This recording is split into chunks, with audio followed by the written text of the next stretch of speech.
നമ്മൾ 100 ദിവസം കൊണ്ട് ഇംഗ്ലീഷ് പഠിക്കുന്ന ഒരു പദ്ധതിയാണല്ലേ ഇത്. അതിനകത്തെ 14ാമത്തെ ദിവസമാണിന്ന്. നമ്മൾ മലയാളത്തിൽ സംസാരിക്കുന്ന എല്ലാ കാര്യങ്ങളും നമുക്ക് എങ്ങനെ ഇംഗ്ലീഷിൽ പറയാമെന്നുള്ളതാണ് നമ്മൾ പഠിക്കുന്നത്. അതുകൊണ്ട് തന്നെ നമ്മൾ ഉപയോഗിച്ചാണ് ഏത് ഭാഷയും പഠിക്കുന്നത്. പിന്നെ ഒരു കാര്യം ശ്രദ്ധിക്കുക, നിങ്ങൾ ലൈക്കും ചെയ്യേണ്ട, സബ്സ്ക്രൈബും ചെയ്യേണ്ട, ഷെയറും ചെയ്യേണ്ട, പഠിച്ചാൽ മാത്രം മതി. എൻ്റെ പേര് ജസ്റ്റിൻ തോമസ്. കളയുക എന്നുള്ളത് നമുക്ക് ത്രോ എന്ന് പറയാം, അല്ലെങ്കിൽ ത്രോ ഔട്ട് എന്ന് പറയാം. ത്രോ ഔട്ട് പറയുന്നതായിരിക്കും കൂടുതൽ നല്ലത്. അപ്പോൾ വെളിയിൽ എന്നുള്ളതിന് ഔട്ട് സൈഡ്, ബാക്കി വരുന്നത് അതിന് നമുക്ക് ലെഫ്റ്റ് ഓവർ എന്ന് പറയാം, അല്ലെങ്കിൽ റിമൈൻഡർ എന്ന് പറയാം. നമ്മൾ സാധാരണ പറഞ്ഞിട്ട് ബാക്കി വന്നത് പുറത്തേക്ക് കളഞ്ഞേരെ അല്ലേ ഭക്ഷണമൊക്കെ എങ്ങനെ പറയാം? Please throw the leftovers outside, അല്ലെങ്കിൽ please throw out the leftovers outside. നമുക്ക് ഒന്നിച്ചൊന്ന് പറയാം, please throw out the leftovers outside. ഒന്നുകൂടെ, please throw out the leftovers outside. പറഞ്ഞോളെ തന്നെ ഇത് ഉപയോഗിക്കാം. അങ്ങനെയാണ് നമ്മൾ പഠിക്കുന്നത്. ഇനി ചീത്ത എന്നുള്ളതിന് നമുക്ക്, അല്ലെങ്കിൽ ചീത്തയാകുക എന്നുള്ളതിന് ബാഡ് എന്ന് പറയാം, ഓഫ് എന്ന് പറയാം, സ്പോയിൽഡ് എന്ന് പറയാം. ഇനി നമുക്ക് ഇത് എങ്ങനെയാണെന്നുള്ളത് പറഞ്ഞു. എല്ലാം ചീത്തയായി. നമ്മൾ ഫുഡ് ഉണ്ടാക്കി വെച്ചു, അപ്പോൾ കുറേ സമയം കഴിഞ്ഞപ്പോൾ ചീത്തയായല്ലോ. അപ്പോൾ നമുക്കെല്ലാം ചീത്തയായി, അല്ലെങ്കിൽ വളിച്ചു പോയി എന്നൊക്കെ എങ്ങനെ പറയാം? Correct. It has all become bad. It has all become bad. അല്ല, ഇങ്ങനെ വേണമെങ്കിലും പറയാം, it has all gone bad. Become എന്നുള്ളത് ആയിത്തിരി അല്ലേ, അതിൻ്റെ പാസ്റ്റ് ടെൻസ് എന്താണ്? ബിക്കെയിം. അതിൻ്റെ V3 എന്ന് പറയുന്നത് എന്താണ്? അതും ബിക്കമാണ്. ഇനി ഗോ, വെന്റ്, ഗോൺ, പോയി, ചീത്തയായി പോയി നമ്മൾ പറയാറില്ലേ, അങ്ങനെ. അതുകൊണ്ട് നമുക്കിത് രണ്ട് വേണമെങ്കിലും ഉപയോഗിക്കാം. നമുക്കൊന്നുകൂടെ പറയാം, it has all become bad. It has all gone bad. നമുക്ക് പറയണം, ഇത് അഴുക്കായി, കളഞ്ഞേരെ. Correct. This has gone bad. Please throw it out. This has gone bad. Please throw it out. അല്ലെങ്കിൽ this has become bad എന്ന് വേണമെങ്കിലും പറയാം, please throw it out. ഇനി ഞാൻ പറഞ്ഞു പുറത്തേക്ക് കളയാൻ അത്ര നല്ല കാര്യമല്ലേ. നമുക്ക് പറയാം, ഇത് ഗാർബേജിൽ ഇട്ടേരെ. നമ്മൾ വേസ്റ്റ് ഒക്കെ ഇടല്ലോ, അതിനകത്ത് ഇട്ടേരെ. This has gone bad. Please put it in the garbage. Please put it in the garbage. ഒന്നുകൂടെ പറയാം, this has gone bad. Please put it in the garbage. നമുക്ക് ചോദിക്കണം, ഇത് നാളെ ആകുമ്പോൾ ചീത്തയായി പോവോ, അല്ലെങ്കിൽ വലിച്ചു പോവുമോ ഒരു ഫുഡ് അല്ലേ? Correct. Will this go bad by tomorrow? Will this go bad by tomorrow? നമുക്കൊന്നുകൂടെ പറയാം, will this go bad by tomorrow? ഇനി നാളെ രാവിലെ ഇത് മോശമായി പോകുമോ നമുക്ക് എങ്ങനെ പറയാം? നമ്മൾ രാത്രിയിലാണ് ചോദിക്കുന്നത് ഓർത്തോ. ടുമോറോ മോർണിംഗ് എന്ന് പറയേണ്ട ആവശ്യമുണ്ട്. കാരണം നാളെ രാവിലെ എന്ന് പറഞ്ഞാൽ നാളെ രാവിലെ ആണല്ലോ. ഇപ്പോൾ രാവിലെ ആകുമ്പോൾ ഇത് കേടായി പോവോ? നമ്മൾ സാധാരണ ചോദിക്കാറില്ലേ, will this go bad by morning? Will this go bad by morning? Will this go bad by tomorrow? Will this go bad by morning? നമ്മൾ ചോദിക്കണം, നാളെ ആകുമ്പോൾ ഈ പാൽ അഴുക്കാവുമോ? Correct. Will this milk go bad by tomorrow? ഇനി നമുക്ക് വേറെ രീതിയിലൂടെ ചോദിക്കാം. അതെന്താണെന്നുള്ളത് നമ്മൾ ഇച്ചിരി കഴിയുമ്പോൾ പഠിക്കുന്നുണ്ട്. കാരണം ഞാൻ വേറൊരു വാക്ക് നിങ്ങളെ പഠിപ്പിക്കാം, അതിന് ശേഷം ഞാൻ പറഞ്ഞുതരാം. നമുക്ക് ഇപ്പോൾ ഇത് പറയാം, will this milk go bad by tomorrow? നാളത്തെ കഴിഞ്ഞ് മോശമാവോ? Will this milk go bad by day after tomorrow? ഞാനിത് കളയട്ടെ. Shall I throw this out? Shall I throw this out? ഇതൊരു പെർമിഷൻ അല്ലേ, ഇച്ചിരി പൊളൈറ്റ് ആയിട്ടുള്ള permission. Shall I throw this out? വേറെ എന്നുള്ളതിന് അനദർ. അനദർ. നാളെ വേറെ മീൻ വാങ്ങിക്കണോ? ഇതിപ്പോൾ കേടായിപ്പോയാൽ വേറെ വാങ്ങിക്കണം അല്ലേ? Should we buy another fish tomorrow? Should we buy another fish tomorrow? ഇത് കളഞ്ഞോട്ടെ എന്ന് വേലക്കാരി ചോദിച്ചു. നമ്മൾ വേലക്കാരി എന്നുള്ളതിൻ്റെ വാക്ക് നേരത്തെ പഠിച്ചാണ്. എന്താണ് പറഞ്ഞാൽ മെയ്ഡ് സെർവൻറ്റ്. ഓക്കെ, നമുക്ക് ചോദിക്കാം, ദ മെയ്ഡ് സെർവൻറ്റ് ആസ്ക്ഡ്, ചോദിച്ചു, if she should throw it out? കളഞ്ഞോട്ടെ. The maid servant asked if she should throw it out. അവൾ പറഞ്ഞു അവൾ അത് എടുത്ത് കളഞ്ഞെന്ന്. അപ്പോൾ ഒട്ടി കളഞ്ഞല്ലേ. She told me she threw it out. അപ്പോഴേ കളയുക, ത്രോ എന്നുള്ളതിൻ്റെ പാസ്റ്റ് ടെൻസ് ആണ് എന്ത്? ത്രൂ. അതിൻ്റെ V3 എന്താണ്, അല്ലെങ്കിൽ പാസ്റ്റ് പാർട്ടിസിപ്പിൾ എന്താണ്? നമ്മൾ V3 എന്ന് പറയുന്നത് അല്ലേ, ത്രോൺ. ത്രോ, ത്രൂ, ത്രോൺ നമ്മൾ പഠിച്ചല്ലേ. She told me she threw it out. She told me she threw it out. ഇതെങ്ങനെയുണ്ട്? ഇഷ്ടമായോ? How is it? Do you like it? നമുക്ക് വേറെ രീതിയിലുള്ള ഹൗവും കൂടെ ചേർത്ത് ചോദിക്കാം. How is it? How do you like it? നമുക്ക് അടിപൊളിയായിട്ടുണ്ട് കേട്ടോ.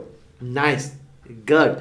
നമുക്ക് രുചികൾക്കകത്ത് എരിവിന് എന്താണ് ഇംഗ്ലീഷ് പറയുന്നത്? എരിവിന് നമുക്ക് ഹോട്ട് എന്ന് പറയാം, അല്ലെങ്കിൽ സ്പൈസി എന്ന് പറയാം. സാധാരണ വിദേശികളൊക്കെ പറഞ്ഞു കേട്ടുള്ളത് ഹോട്ട് എന്നാണ്. ഇനി നമ്മൾ ഇന്ത്യയിൽ യാത്ര ചെയ്യുമ്പോൾ, നമ്മൾ നോർത്ത് ഇന്ത്യയിലൊക്കെ പോകുമ്പോൾ സ്പൈസി എന്നാണ് അവർ കൂടുതൽ പറയുന്നത്, സ്പൈസി ഫുഡ്. ഓക്കെ, പക്ഷേ നല്ല വാക്ക് ഏതാണ്? ഹോട്ട്. ഓക്കെ, എനിക്ക് എരിവുള്ള കറി വേണ്ട. I don't want hot curry. I don't want hot curry. I don't want hot curry. എനിക്ക് എരിവുള്ള കറി ഇഷ്ടമല്ലെന്ന് എങ്ങനെ പറയും? Correct, I don't like hot curry. ഇനി പുളിക്ക് എന്താണ് ഇംഗ്ലീഷിൽ പറയുന്നത്? പുളിക്ക് ഇംഗ്ലീഷിൽ പറയുന്നതാണ് സൗർ. സൗർ, ഒന്നുകൂടെ പറയാം, സൗർ. പുളിപ്പുള്ള അല്ലെങ്കിൽ പുളിയുള്ള, സൗർ. ഇനി സോർന്നല്ല പറഞ്ഞാൽ സൗർ. ഈ ആപ്പിളിന് നല്ല പുളിയാണ്. This apple is really sour. This apple is really sour. പാല് കേടായിപ്പോയി. This milk has gone off. This milk has gone off. ഇനി നമുക്ക് എങ്ങനെ വേണമെങ്കിലും പറയാം, ഈ പാലിന് പുളിപ്പായി. പുളിപ്പാകുന്ന എപ്പോഴാണ്? കേടാകുമ്പോഴാണ് അല്ലേ? The milk has turn sour. The milk has turn sour. നമുക്കൊന്നുകൂടെ പറയാം, the apple is really sour. The milk has gone off. The milk has turn sour. മധുരത്തിന് നമുക്ക് എല്ലാവർക്കും അറിയാം അല്ലേ? സ്വീറ്റ്. സ്വീറ്റ്. ഇനി കയ്പിന് എന്താണെന്ന്? കയ്പ് രുചി ബിറ്റർ. എന്താണ്? ബിറ്റർ. ഇനി നമ്മൾ പാവയ്ക്കായ്ക്ക്, അല്ലെങ്കിൽ ചിലർ കയ്പയ്ക്ക എന്നൊക്കെ പറയാം അല്ലേ? പാവയ്ക്കായ്ക്ക് എന്താണ് ഇംഗ്ലീഷിൽ പറയുന്നത്? Bitter gourd. എന്താണ്? Bitter gourd. ഇനി ഇത് പറഞ്ഞപ്പോഴത്തെ പടവലങ്ങയ്ക്ക് എന്താണ് ഇംഗ്ലീഷിൽ പറയുന്നത്? പടവലങ്ങയ്ക്ക് പറയുന്നതാണ് സ്നേക്ക് ഗാഡ്. Snake God. ഇനി ഉപ്പിന് എന്താണ് പറയുന്നത്? ഉപ്പ് രസം, ആ ഒരു രുചിക്ക് സോൾട്ടി. എന്താണ്? സോൾട്ടി. ഇവിടെ ഉപ്പ് ബിസ്ക്കറ്റ് കിട്ടുമോ? Correct. Can I get salty biscuits here please?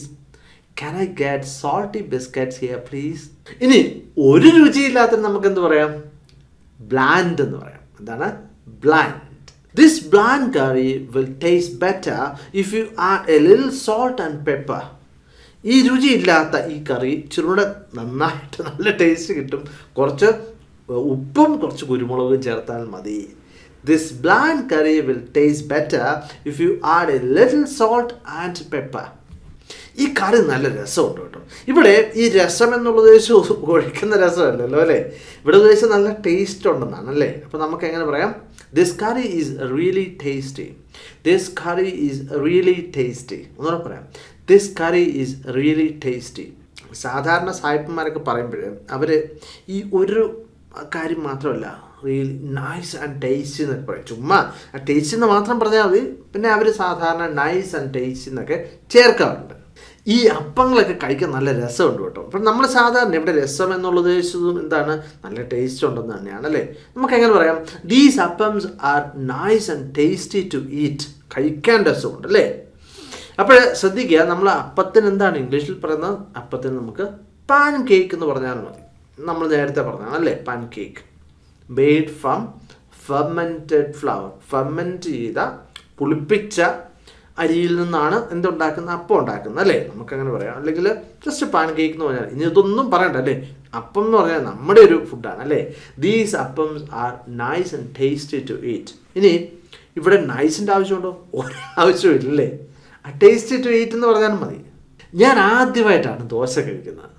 Correct. This is the first time I have eaten dosa. ഇവിടെ രണ്ട് മൂന്ന് കാര്യങ്ങൾ. This is the first time, ആദ്യമായിട്ടാണ്. ഐ ഹാവ് ഈറ്റൺ, ഇവിടെ ശ്രദ്ധിക്കുക, ഇത് പ്രസൻറ്റ് പെർഫെക്റ്റ് ടെൻസിലാണ് ഉപയോഗിച്ചിരിക്കുന്നത്. നിങ്ങളത് പറയേണ്ട, പഠിക്കേണ്ട ആവശ്യമൊന്നുമില്ല, ഇതേ രീതിയിൽ അങ്ങ് പഠിച്ചാൽ മതി. അപ്പോൾ ഐ ഹാവ് ഈറ്റൺ. ഈറ്റൺ പകരം നമുക്ക് എന്ത് പറയാം? ഈച്ചൺ എന്ന് പറഞ്ഞാൽ ഈച്ച്, എയ്റ്റ്, ഈറ്റൺ അല്ലേ? അപ്പോൾ ഈറ്റിൻ്റെ V3 ആണ് ഈച്ചൺ. ഇനി ഇതിന് പകരമായിട്ട് നമുക്ക് എന്ത് പറയാം? ഈ ഈറ്റ് എന്നുള്ളതിന് പകരമായിട്ട് ഹാവ് എന്ന് നമുക്ക് പറയാൻ നമ്മൾ നേരത്തെ പഠിച്ചാണ് അല്ലേ? അപ്പോൾ ഹാവിൻ്റെ V3 എന്താണ്? Have, had, had. അപ്പോൾ this is the first time I have had dosa. This is the first time I have had dosa. അപ്പോൾ നിങ്ങൾക്ക് കൺഫ്യൂഷൻ ഉണ്ടാവും. ഈ ഹാവും ഹാഡുകളും ഒന്നിച്ച് ചേർന്ന് പറയാൻ കൺഫ്യൂഷൻ. അതുകൊണ്ട് ഈച്ചൺ എന്ന് പറഞ്ഞാൽ മതി. അപ്പം പിന്നെ പ്രശ്നമില്ലല്ലോ അല്ലേ? ഇനിയിപ്പോൾ ദോശ, ഇനി വീണ്ടും പ്രശ്നമായി അല്ലേ? ദോശയ്ക്ക് എന്താണ് ഇംഗ്ലീഷിൽ? ഇപ്പം നമ്മൾ കഴിഞ്ഞ ചാപ്റ്ററിൽ പഠിച്ചാണ്. നമുക്ക് വേണമെങ്കിൽ പറയാം പാൻ കേക്ക് എന്ന് പറയാം. അപ്പോൾ ഈ ഒഴിച്ചുണ്ടാക്കുന്ന, കല്ലിൽ ഒഴിച്ചുണ്ടാക്കുന്ന എല്ലാത്തും നമുക്ക് പാൻ കേക്ക് എന്ന് പറയാം. ഇനിയിപ്പോൾ നമുക്ക് പാൻ കേക്ക്, ഇത് എന്ത് പാൻ കേക്കാണ് എന്ന് നമുക്ക് എക്സ്പ്ലെയിൻ ചെയ്യണമെന്നുണ്ടെങ്കിൽ നമുക്ക് ഇംഗ്ലീഷിൽ ഇങ്ങനെ എക്സ്പ്ലെയിൻ ചെയ്യാം. kind of pancake. A kind of pancake made from a fermented mix of black gram and rice flour. Black gram എന്ന് പറഞ്ഞാൽ എന്താണ്? ഉഴുന്നാണ്. ഉഴുന്നും റൈസും അരിയും കൂടെ ചേർത്തുണ്ടാക്കുന്ന ഒന്നാണ് അല്ലേ. അതാണ് എ കൈൻഡ് ഓഫ്, ഞാൻ നിങ്ങൾ ചേർക്കുക, എ കൈൻഡ് ഓഫ് പാൻകേക്ക്. ഒരു തരത്തിലുള്ള ഒരു പാൻകേക്കാണ്. മെയ്ഡ് ഫ്രം, എങ്ങനെയാണ് ഉണ്ടാക്കിയിരിക്കുന്നത്? ഫെർമെൻറ്റ് ചെയ്യുന്ന, പുളിപ്പിച്ച, മിക്സ് ഓഫ്, എന്ത് മിക്സ് ചെയ്തതാണത്? Mix of black gram and rice flour എന്ന് ഞാൻ കൊടുത്തിരിക്കുന്നതാണ്. അതിന് ഫ്ലോർ എന്നല്ല പറഞ്ഞ്, ഫ്ലവർ എന്ന് തന്നെ പറയണം. പൊടിക്ക്, അരിയുടെയൊക്കെ പൊടിക്ക് എന്താണ് പറഞ്ഞാൽ റൈസ് ഫ്ലവർ എന്നാണ്. അവിടെ റൈസ് ഫ്ലവർ എന്ന് പറഞ്ഞാൽ കാര്യമില്ല, റൈസ് എന്ന് പറഞ്ഞാൽ മതി അല്ലേ. അപ്പോൾ നമുക്ക് മനസ്സിലായല്ലോ ദോശ എന്താണെന്നുള്ളത്. ഇനി നിങ്ങൾ ദോശ എന്ന് തന്നെ പറഞ്ഞാൽ, കാരണം നമ്മുടെ ഒരു ഫുഡാണ് അല്ലേ. അപ്പോൾ നമ്മൾ കൊടുത്തിരിക്കുന്ന ഒരു പേരാണത്. അത് നമുക്ക് ഇംഗ്ലീഷിലേക്ക് മാറ്റുന്നത് ബുദ്ധിമുട്ടാണ്, മാറ്റേണ്ട ആവശ്യമില്ല അല്ലേ. ഞാൻ ആദ്യമായിട്ടാണ് ഇത് കാണുന്നത്. This is the first time I have seen this. This is the first time I have seen this. ഞാൻ ആദ്യമായിട്ടാണ് ഇത് ചെയ്യുന്നത്. This is the first time I have done this. This is the first time I have done this. ഞാൻ ആദ്യമായിട്ടാണ് ഇത് കേൾക്കുന്നത്. This is the first time I have heard this. This is the first time I have heard this. ഞാൻ ആദ്യമായിട്ടാണ് ഇത് കുടിക്കുന്നത്. This is the first time I have drunk this. Drunk അല്ലേ. അപ്പോൾ ഇതെല്ലാം പ്രസൻറ്റ് പെർഫെക്റ്റ് ടെൻസ് ആണ് അല്ലേ. I have കഴിഞ്ഞ V3 ആണ് ഉപയോഗിക്കുന്നത് അല്ലേ. This is the first time I have seen this. This is the first time I have done this. This is the first time I've heard this. This is the first time I've drunk this. ഞാൻ ആദ്യമായിട്ടാണ് കള്ളു കുടിക്കുന്നത്. Correct. This is the first time I've drunk toddy. എന്താണ് toddy എന്ന് പറഞ്ഞാൽ? കള്ളാണ് അല്ലേ. This is the first time I've drunk toddy. ഇനിയിപ്പോഴ് നമുക്ക് കള്ള് ചെത്തുകാരൻ അല്ലെങ്കിൽ ചെത്തുകാരൻ നമ്മളല്ലേ, അതിനെന്താണ് ഇംഗ്ലീഷിൽ പറയുന്നത്? Toddy tapper. Toddy tapper. Toddy tapper. ഇനി മധുരക്കള്ളിന് എന്താണ് ഇംഗ്ലീഷിൽ പറയുന്നത്? Sweet toddy. ഇനി ഷാപ്പിന് എന്താണ് ഇംഗ്ലീഷിൽ പറയുന്നത്? Toddy shop. This is the first time I have drunk toddy. This is the first time I have drunk toddy. വൃത്തിയുള്ള എന്നുള്ളതിന് നമുക്ക് എങ്ങനെ പറയാം? ക്ലീൻ എന്ന് പറയാം, അല്ലെങ്കിൽ നീറ്റ് എന്ന് പറയാം. ഇത് നല്ല വൃത്തിയുള്ളൊരു ഹോട്ടലാണ് അല്ലേ. ഈ അല്ലേന്ന് ഉപയോഗിക്കുന്നതാണ് ക്വസ്റ്റ്യൻ ടാഗ് ആണെന്ന് ഞാൻ പറഞ്ഞതാണ് അല്ലേ. This is a clean restaurant. Isn't it. അല്ലേ എന്നുള്ളതാണ് ഈസ്ൻ്റ് ഇറ്റ്. അപ്പോൾ നമുക്ക് അവിടെ ഇങ്ങനെ വിളിക്കാം, this is a neat restaurant. Isn't it. അല്ലേ. ഇതൊരു നല്ല വൃത്തിയുള്ളൊരു ഹോട്ടൽ ആണ് എന്നങ്ങനെ പറയാം. This is a clean restaurant, അല്ലെങ്കിൽ this is a neat restaurant. സമയം പോയി, താമസിച്ചു, നാളെ കാണാം കേട്ടോ. Correct. It has gone late. It has gone late. See you tomorrow. It has gone late. See you tomorrow. അപ്പോൾ പറഞ്ഞോളം തന്നെ സമയം പോയി. അപ്പോൾ തീർച്ചയായിട്ടും ഞാൻ പറഞ്ഞ കാര്യം നിങ്ങൾ ശ്രദ്ധിക്കുക. എന്താണ് നമ്മൾ ഇത് ഉപയോഗിക്കുക, പറ്റുമെങ്കിൽ പേപ്പറിൽ എഴുതി വെക്കുക, നമ്മൾ റിപ്പീറ്റ് ചെയ്യുക. അങ്ങനെയാണ് നമ്മൾ പഠിക്കുന്ന. ഏത് ഭാഷ നമ്മൾ അങ്ങനെയാണ് പഠിക്കുന്നത്. നിങ്ങൾ പഠിച്ച ഒരു സെൻറ്റൻസ് എങ്കിലും തീർച്ചയായിട്ടും കമൻറ്റിൽ എഴുതുക. മറ്റൊരു വീഡിയോ ആയിട്ട് വീണ്ടും കാണാം. Thank you very much for watching. God bless you.